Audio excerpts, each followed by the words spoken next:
Assalamualaikum warahmatullahi wabarakatuh. Halo semuanya, selamat datang di Kita Film. Di video kali ini saya akan bercerita tentang sebuah film horor Indonesia yang berjudul Paku Tanah Jawa. Tapi sebelum saya mulai ceritanya, jangan lupa ya buat teman-teman yang belum subscribe, ayo silahkan di subscribe dulu channel Kita Film. Cerita dimulai di Gunung Tidar, Jawa Tengah. Dua orang wanita sedang masuk ke dalam gua. Ternyata mereka akan melakukan sebuah ritual dengan bantuan seorang dukun. Dua wanita itu adalah Handini dan Ajeng. Saat mereka berdua mulai melakukan ritual, ada sosok hantu nenek-nenek yang sedang mengamati mereka. Sang dukun yang bernama Kanjeng Semanu lalu mengatakan kalau alam yang akan menentukan siapa yang akan diberi tanggung jawab selanjutnya.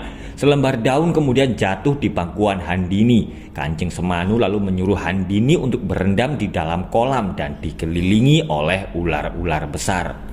Dalam sebuah pagelaran wayang kulit, sang dalang bercerita kalau Paku Tanah Jawa terdiri dari 4 bagian, yaitu Gunung Lawu di sebelah timur, Laut Selatan, hutan Gondomayit di utara, dan di barat ada Gunung Merapi dan Gunung Tidar. Sang sinden pun lalu keluar untuk menari dan sinden itu adalah Handini. Sementara itu seorang pria sedang ketakutan karena ada sesuatu yang mengejarnya.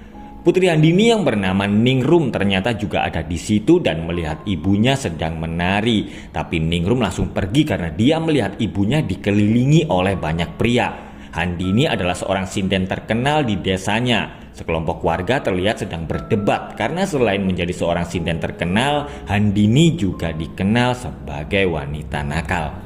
Besoknya saat Handini pergi ke pasar, sekelompok ibu-ibu sedang membicarakan kabar tentang selingkuhan Handini yang bernama Pak Kusno yang baru saja meninggal.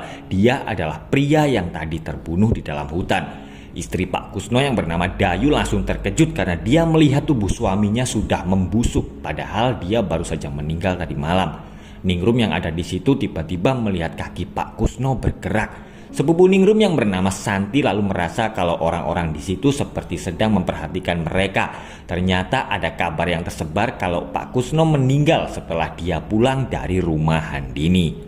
3 orang pria anak buah Pak Kusno mendatangi rumah Handini. Mereka meminta agar Handini menyerahkan semua barang-barang milik Pak Kusno. Handini lalu memberikan tas milik Pak Kusno dan dia berkata kalau Pak Kusno tidak membawa apa-apa ke rumahnya selain tas itu. Mendengar itu mereka tidak percaya dan mengancam akan menyebarkan berita kalau Pak Kusno mati gara-gara Handini. Dayu menyuruh adiknya agar segera mendapatkan barang-barang milik Pak Kusno yang dibawa oleh Handini. Seorang pria yang bernama Jarwo lalu berkata kalau dia akan membantu Dayu. Jarwo dulu dekat dengan Handini, tapi dia bercerita kalau Handini membuangnya setelah dia mendapatkan laki-laki lain. Sementara itu, Handini sedang melakukan ritual di kamarnya. Ningrum yang melihat itu lalu bertanya apakah ibunya tidak malu menjadi bahan omongan orang. Dia tidak tahan karena selama ini warga juga menganggapnya sebagai perempuan nakal. Dengan santai Handini lalu meminta agar Ningrum tidak menanggapi omongan para warga. Selama ini Ningrum tahu kalau ibunya itu sering dekat dengan banyak laki-laki dan sampai sekarang dia juga tidak tahu siapa ayah kandungnya. Ningrum terbangun karena mendengar ada yang mengetuk pintu kamarnya. Dia pun lalu ketakutan karena melihat ada hantu nenek-nenek yang berdiri di depan kamarnya. Tapi ternyata Ningrum sedang bermimpi, guys. Ayah Santi yang bernama Bowo sedang bingung karena Handini tiba-tiba membatalkan pertunjukan yang kurang beberapa hari lagi. Ternyata Ajeng adalah pemilik sanggar itu. Dia khawatir mereka akan bangkrut jika kondisi masih sepi seperti ini. Handini lalu berkata kalau dia juga merasa pusing akibat kematian Kusno. Mendengar itu Ajeng lalu menyuruh Handini agar tidak memikirkan Kusno dan fokus dengan apa yang diminta oleh Kanjeng Semanu. Ajeng yakin kalau ini semua terjadi karena Handini belum memberikan apa yang diminta oleh Kanjeng Semanu. Sementara waktu mereka sudah semakin dekat. Jarwo marah-marah kepada Ningrum dan mengatakan kalau Handini telah membawa barang-barang milik Pak Kusno. Beruntung ada seorang pria yang bernama Jalu datang dan menolong Ningrum. Jalu kemudian mengantar Ningrum pulang dan bertemu dengan Handini. Handini berterima kasih karena Jalu telah menolong anaknya dan ternyata Jalu adalah pegawai baru di sanggar milik Ajeng. Ternyata Pak Kusno memang menjadi korban pesugihan yang dilakukan oleh Handini dan Ajeng. Tapi ternyata dia bukanlah orang yang memenuhi kriteria dari Kanjeng Semanu. Dan target Handini selanjutnya adalah Jalu.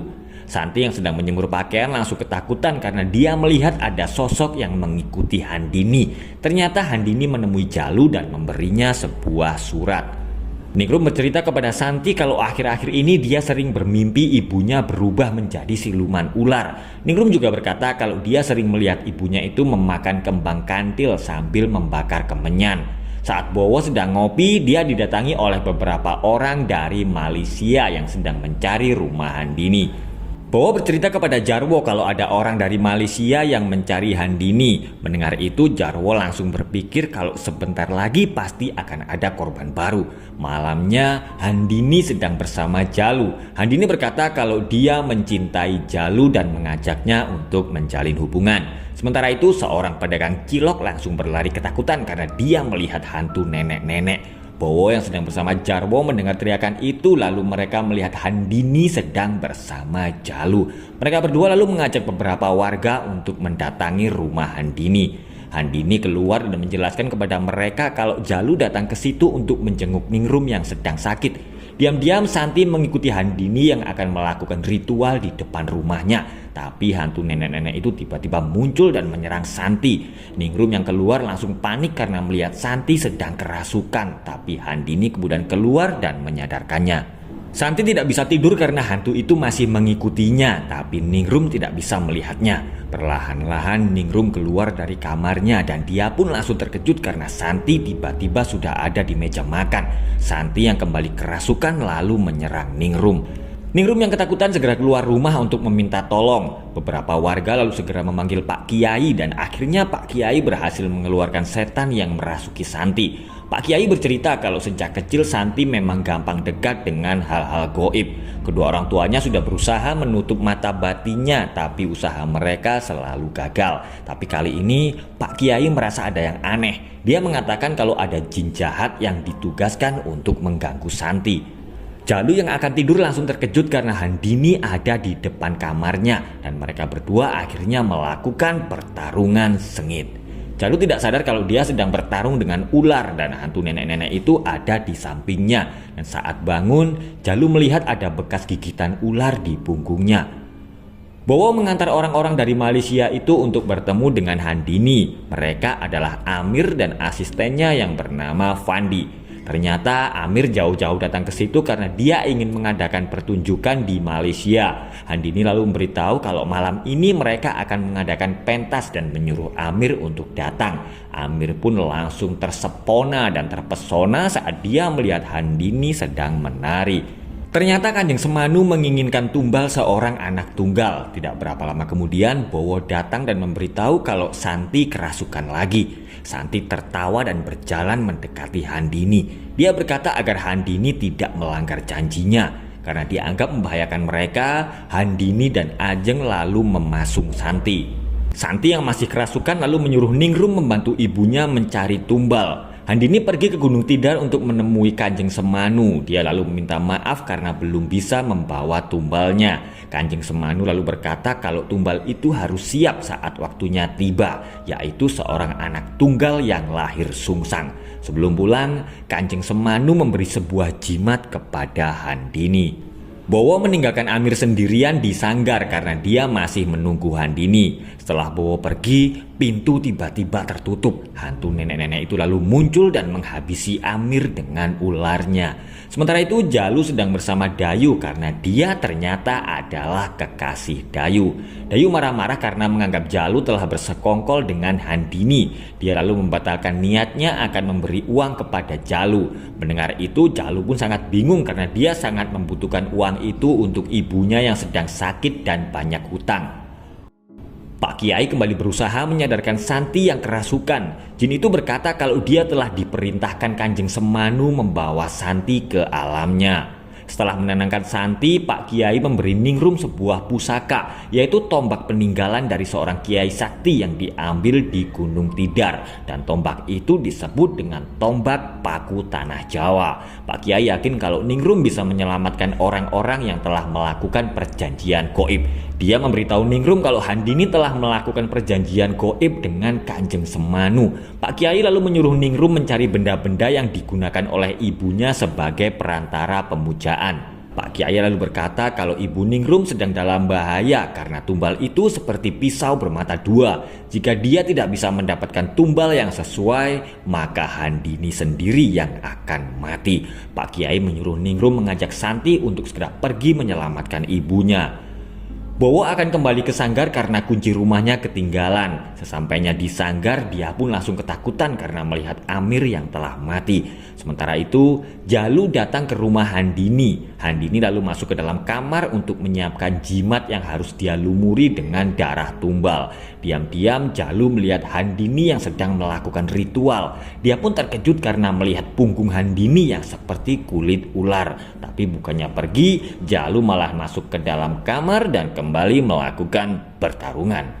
Bowo dan Jarwo mengajak para warga mengepung rumah Handini. Mereka berdua lalu masuk ke dalam rumah dan menemukan Handini sedang di dalam kamar bersama Jalu. Jarwo kemudian menyuruh mereka berdua untuk keluar dan menemui warga kampung. Saat para warga sedang emosi, Pak RT lalu datang dan meminta agar warganya tidak main hakim sendiri. Dia menyuruh para warga untuk segera kembali ke rumahnya masing-masing. Dan ternyata Ajeng telah menyuap Pak RT. Jalu masuk ke dalam kamar Handini dan mengambil sebuah pisau, tapi Handini yang sudah menunggu di luar langsung menyerangnya. Ajeng lalu mengajak Handini segera pergi membawa Jalu menemui Kanjeng Semanu, tapi Jalu tiba-tiba melukai Ajeng dengan pisaunya. Ajeng yang marah lalu menusuk Jalu berkali-kali. Melihat itu, Handini segera pergi menemui Kanjeng Semanu untuk meminta maaf karena tumbalnya telah mati. Jarwo memberitahu Dayu kalau dia tidak menemukan apa-apa di rumah Handini. Mendengar itu, Dayu tidak jadi memberikan uang karena Jarwo telah gagal. Jarwo yang marah tiba-tiba membunuh Dayu.